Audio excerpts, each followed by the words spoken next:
बर्बाद हो जाएगा। खेसारी लाल उतना बना दिल कि मगहिया जैसन भाई के 7 बरस बैठा के खिलाई है। सबसे बढ़िया तो पवन सिंह का नाम ले लो भाई, सबसे बढ़िया जातिवाद नहीं करती है। पवन सिंह जातिवाद कोई भी गाना में जातिवाद नहीं, कोई भी देखो तो खेसारी लाल अगर एक्टिंग कर लेंगे ना तो पवन सिंह का बस का ना है। खाली बोलने डायलॉग मारे सुना होला कि झमकावला से होई देखा हमार मुँह से शुरू होला, पावर वहाँ से खत्म होला। हमरो के लगाही सुतालिए आमा अरे बेटा राउर पी के रोज करे ले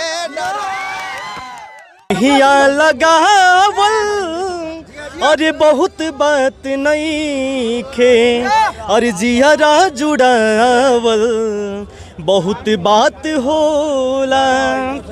नून रोटी खाएंगे खेसारी भैया के गाना सुनेंगे। ठीक है भैया, ठीक है।